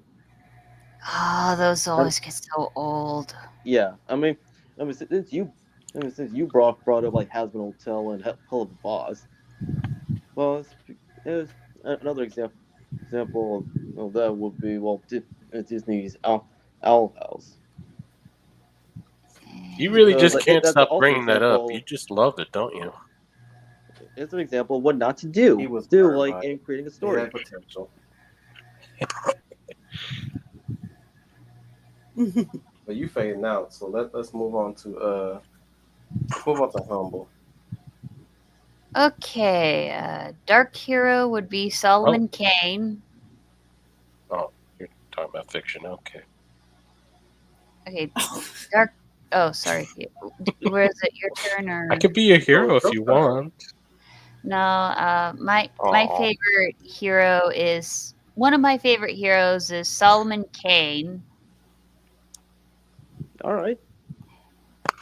because it's funny. He's the faith-based Batman, done by Robert E. Howard. Except he's not afraid to use a gun, Mm-hmm. And a sword and a cannon a and sword, a anything else. cannon, and he even has a magic voodoo stick. Mm-hmm. Which also it makes him a precursor to Harry Dresden. Yeah, and then Man, it's the there original Link. is. Great I've, movie, I've by the liked way. It I've is. liked a lot of detectives. So there was. Let's see. Johnny Dollar. Johnny Dollar is an insurance investigator and an aspirational hero who basically uses his head. You can find him he was on radio shows on CBS, and you can still find him on YouTube. Nice. No, although I'm surprised first that you brought him up, but it's a pleasant one because you hardly hear anyone talk about him.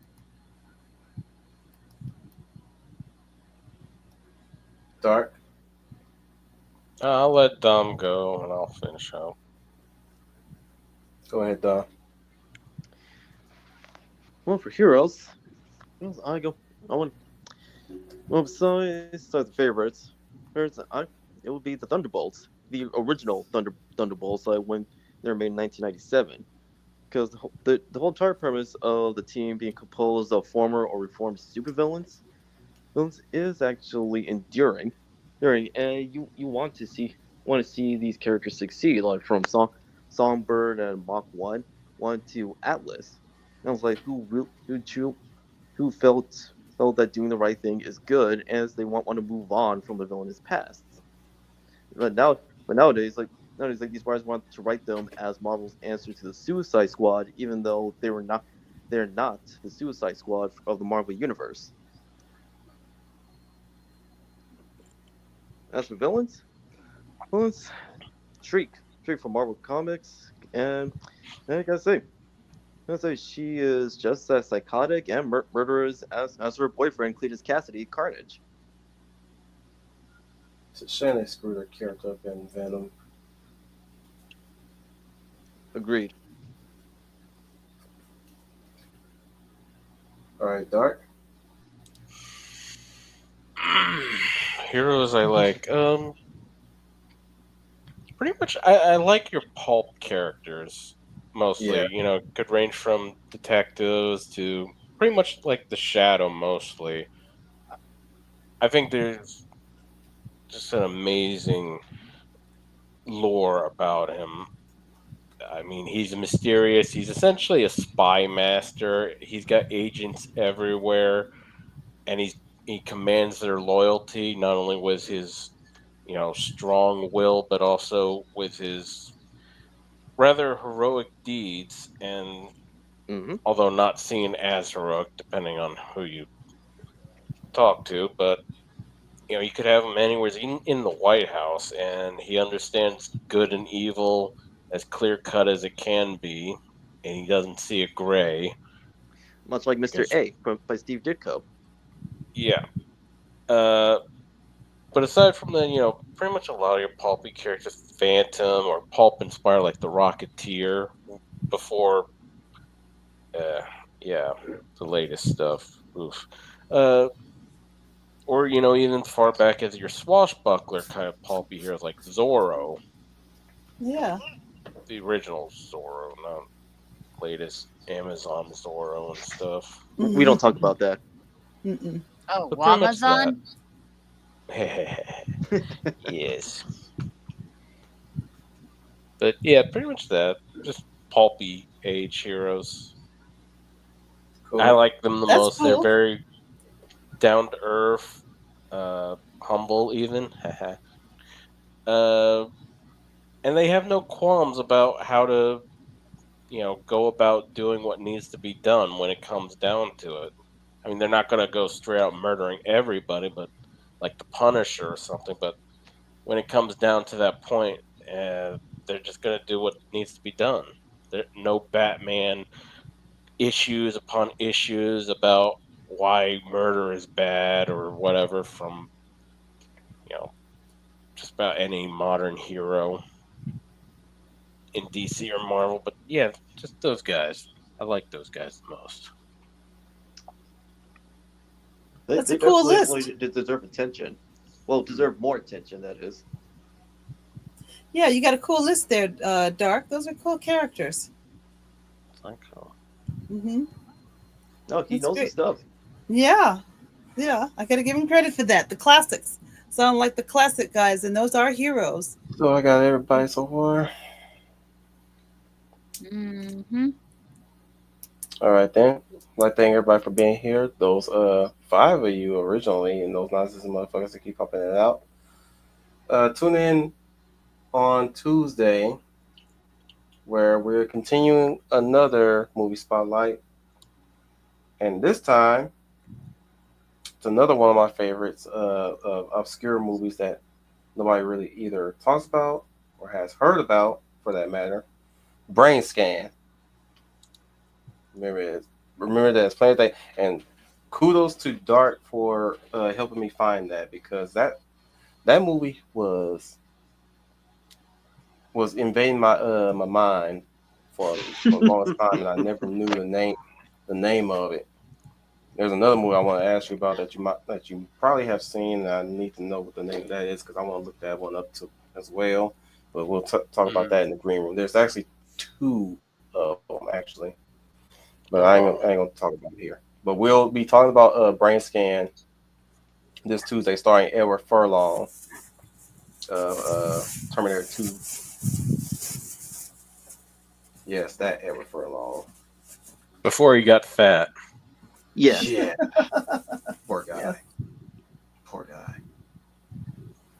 But yeah, we'll talk about that movie. We'll have another Real Millennials show this Thursday, and coming up next month we'll be edging on doing the elevator pitch for adaptations of any kind, movies, books, video games, cartoons.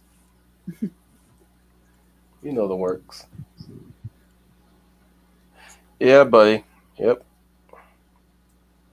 It's one of my favorite obscure movies, Brain Scan. So we'll be talking about that, and hopefully one day we'll talk about a very obscure Patrick Stewart movie known as Masterminds. But not. It's probably not going to be. It's probably not going to be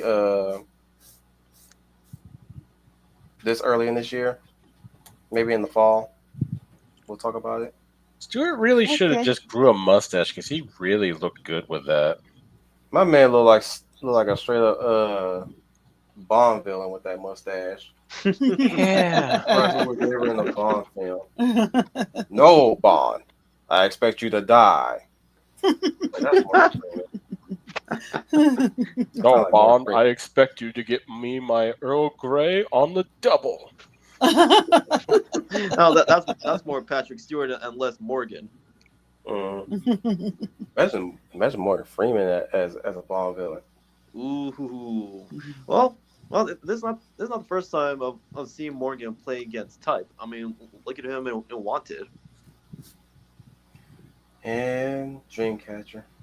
Mm-hmm. Well, one of these eyebrows. days. Yes. Well, one of these days we should also cover the director's cut of Lord of Illusion. Oh, the times when he's a bad guy. It's the rare times when he swears. Yep. Shoot this motherfucker! Goodness. I remember that one. I will never ever forget that line. I bet you. Because that took I'm me. sure you didn't. That took me off guard. It's mostly not.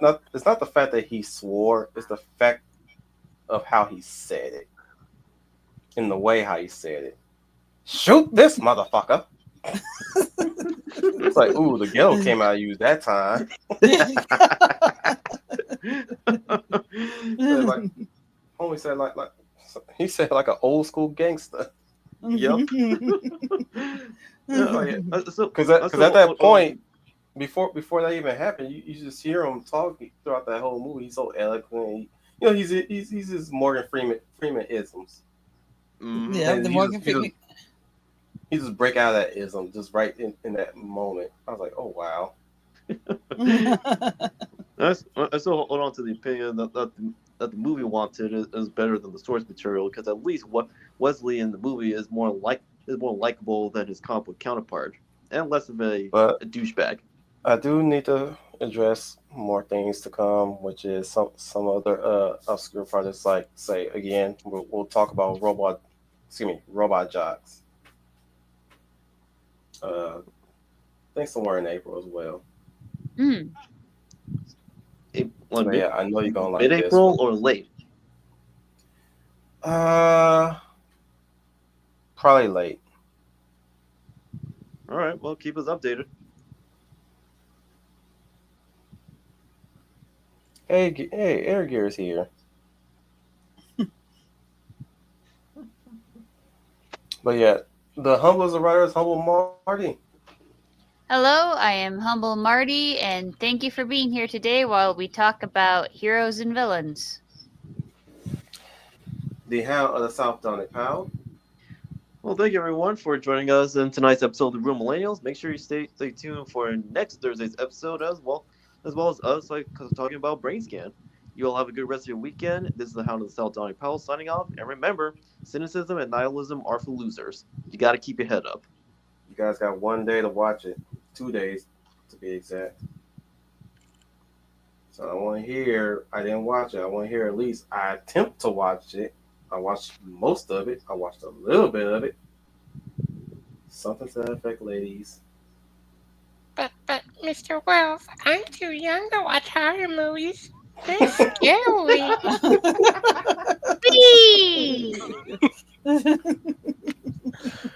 The Sixth Ranger, Dark Stranger. Hello again, and thank you for having me. Fun discussion. The Lovely Lady of Valor Plus Size. Well, good evening, everyone. This is Leia Plus Size, your lovely lady of valor, and thank you for joining us in this discussion, this deep discussion of heroes and villains. In the comments below, please leave us a comment of who your favorite hero is, who your favorite villain is.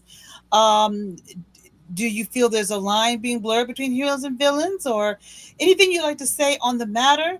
I'm sure Wolf will very much like to hear from you. He always likes to hear from his listeners, but until then, everybody have a very good weekend. This is your Wolf Commander Wolf Tan, reminding you guys once again that you are the UN Spacey. Welcome to the Wolf Fleet. From that day forward, our boy Hercules could do no wrong. He was so hot, steam looked cool.